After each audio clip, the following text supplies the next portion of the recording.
Radio Publique Africaine.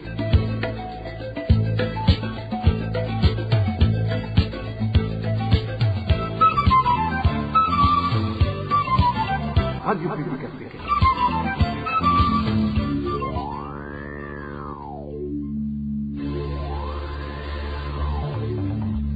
C'est le moment de suivre le journal parlé en français. À la présentation, Josiane Mouzanez. Au sommaire de cette édition, l'intolérance politique s'intensifie en province Ngodi. Ce jeudi, un membre du CNL en commune Mumba a été retrouvé mort après qu'il ait reçu des menaces de la part des Imbonerakure du parti au pouvoir. Et à Kilemba, ce sont les membres du CNL qui disent n'en pouvoir plus des intimidations et maltraitances subies de la part des membres du même parti CNDD-FDD. Les confédérations syndicales Kosibu et CSB portent plainte contre le gouvernement auprès du Comité national de dialogue social. La mesure suspendant les retenues à la source des cotisations syndicales est à l'origine de cette mésentente. Vous aurez les détails dans ce journal. Dans ce journal, nous vous parlerons également des conditions difficiles dans lesquelles vivent les sinistrés de Gatumba. Voilà pour les grandes articulations. Bien le bonsoir chez vous, mesdames et messieurs. Tout de suite, le développement de ces titres.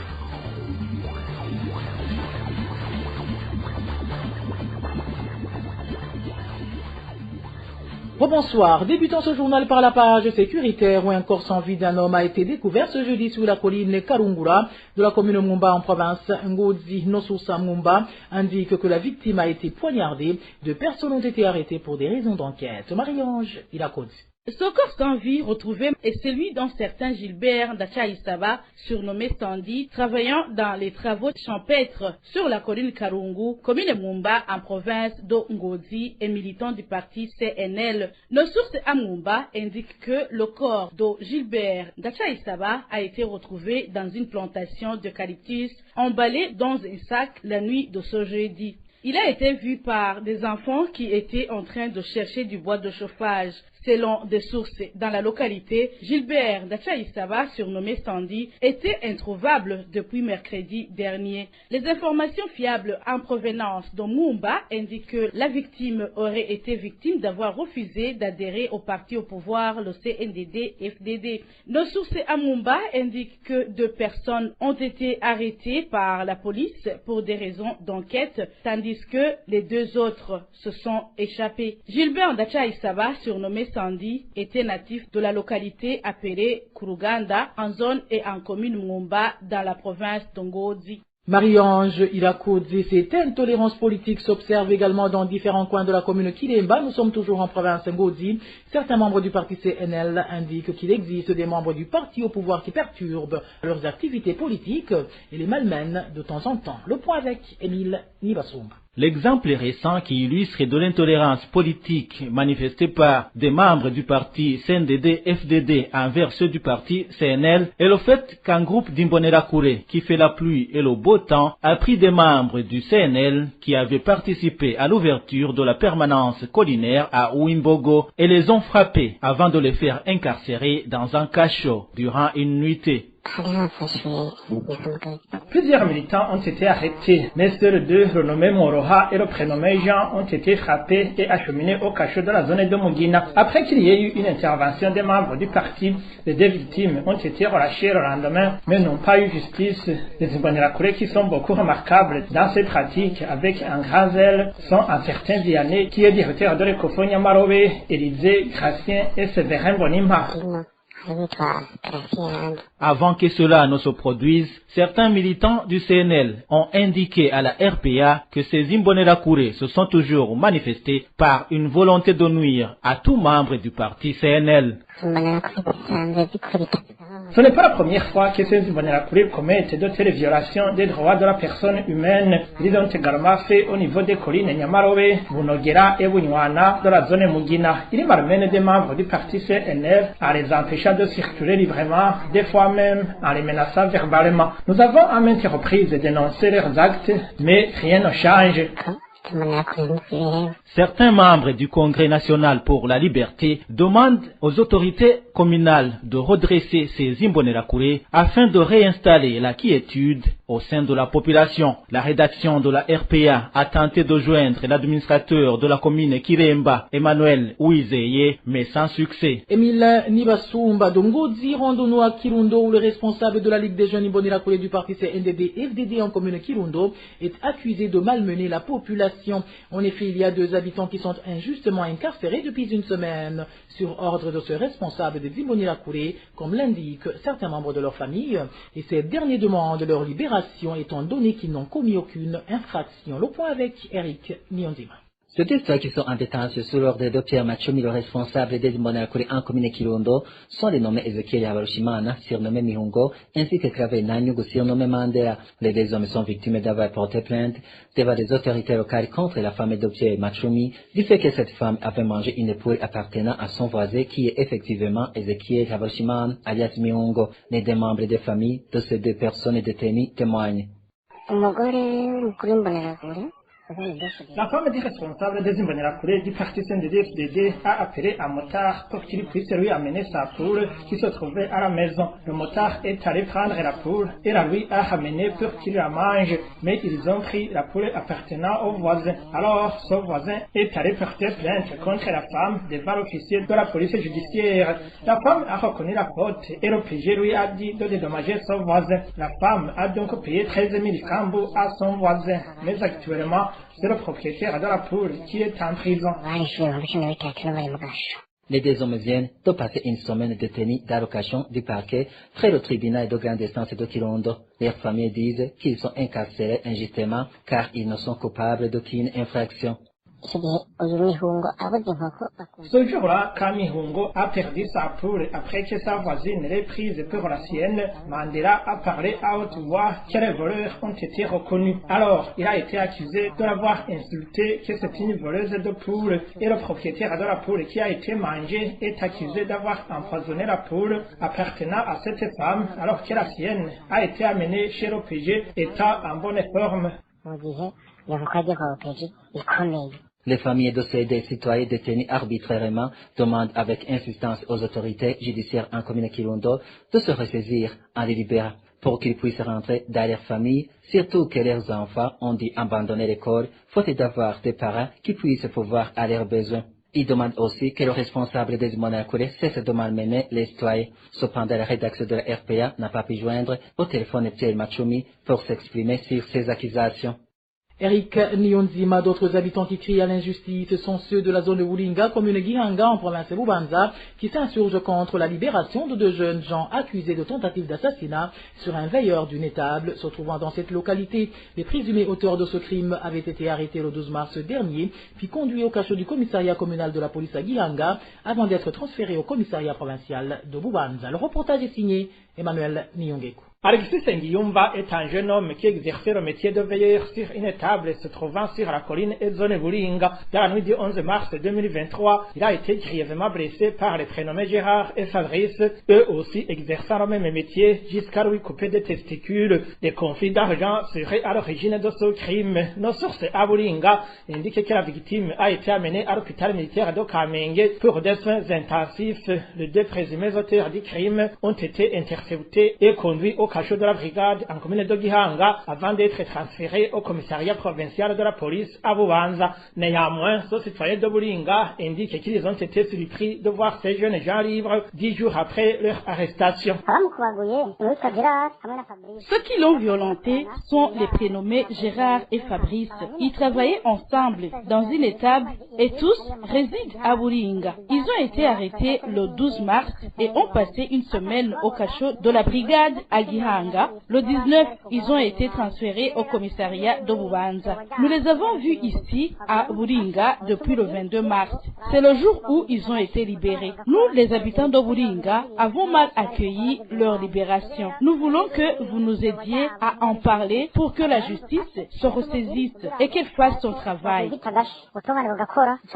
Les informations recueillies au sein du commissariat provincial de la police à Bubanza révèlent que les prénommés Gérard et Fabrice ont été relatés arrachés par un officier de la police judiciaire du nom d'Aristide Mafugufu qui précède dans le bureau numéro 2 du commissariat. La situation se présente ainsi au moment où, selon toujours nos sources, un dossier concernant cet acte ignoble portant le numéro RMP 25 594 avait été ouvert. À ce propos, la rédaction de la RPA n'a pas encore pu joindre Epitas Gitamira, commissaire provincial de la police à Bubanza, encore moins Jean-Claude Nsengiyumva, procureur de la République dans cette même province, pour recueillir les réactions. RPA. Je vous le disais en titre, les habitants de la zone Gatumba en commune Mutimbuzi de la province de Bujumbura vivant dans les sites suite aux inondations indiquent qu'ils sont dans une situation précaire. À part que certains sites sont inondés, ils sont également menacés par la famine car ils ne sont pas assistés. Les détails avec Elvis Nyomongé. Le site de Kinyinya 2 est l'un des sites qui abrite les déplacés de la zone Gatumba en commune Mutimbuzi victimes des inondations. Nos sources de ce site indiquent que ce site est parfois menacé par les inondations, ce qui ne leur facilite pas la vie. Le d'entrée raconte éléments. Le site de Kinyinya 2 a été inondé. Les pluies qui sont tombées ont aggravé les choses et tout est boueux. Si nous sommes ici, c'est parce qu'on n'a pas d'autre endroit où aller, car le site est également surpeuplé. Les habitants de ce site de Kinyinya 2 signalent également que une fois la pluie tombée, les tentes se retrouvent inondées car traits de la blé, sans parler du pain, qu'ils n'ont rien à se mettre sous la dalle vu qu'ils ne sont pas assistés. Nous menons une vie très difficile ici dans ce site de Kinyinya 2. La famine et la pauvreté nous menacent. En fait, c'est comme si le gouvernement ne se soucie pas de nous. Avant, les gens faisaient des travaux champêtres, mais actuellement c'est impossible car tous les champs ont été emportés par ces inondations. La situation est ainsi au moment où on ne bénéficie même pas d'assistance de la part du gouvernement.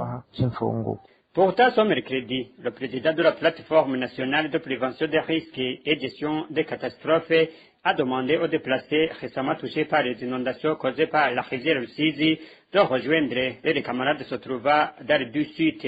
Vous saurez que les sites qui abritent les déplacés victimes des inondations dans la zone Gatumba sont entre autres le site de Kinyinya 2, le site de Malamzia Sober et celui de Malamzia Mafubo. Elvis Nyomungiri, les confédérations syndicales Kosibu et CSB portent plainte contre le gouvernement auprès du Comité national de dialogue social. Elles demandent un dialogue avec le gouvernement sur la mesure suspendant les retenues à la source des cotisations syndicales. Inès Gakid.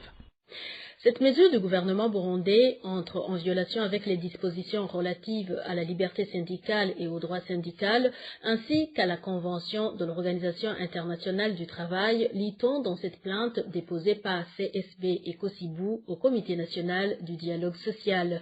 La suspension des retenues des cotisations syndicales à la source a été annoncée au début de cette année par le Premier ministre Gervais Ndirakobucha. C'était dans le cadre des descentes des membres du gouvernement en province Makamba. L'argument donné est que ces cotisations sont retenues à la source alors que certains travailleurs n'auraient pas donné leur accord, ce que les confédérations syndicales Kosibu et CSB rejettent, et elles regrettent que le gouvernement a pris une telle décision sans d'abord consulter les représentants des syndicats. Cette décision du gouvernement, déjà mise en application par le ministère de la fonction publique, entrave aux activités syndicales, expliquent ces confédérations syndicales dans cette plainte déposée au comité en charge du dialogue en milieu du travail. Les syndicats ne fonctionnent que grâce aux cotisations de leurs membres, d'où Kosibu et CSB demandent un dialogue avec le gouvernement qui aidera à apaiser cette situation de mésentente. Merci à toi Inès Gakid. Et en page éducation, le problème de non-octroi des certificats aux élèves finalistes ne date pas d'hier.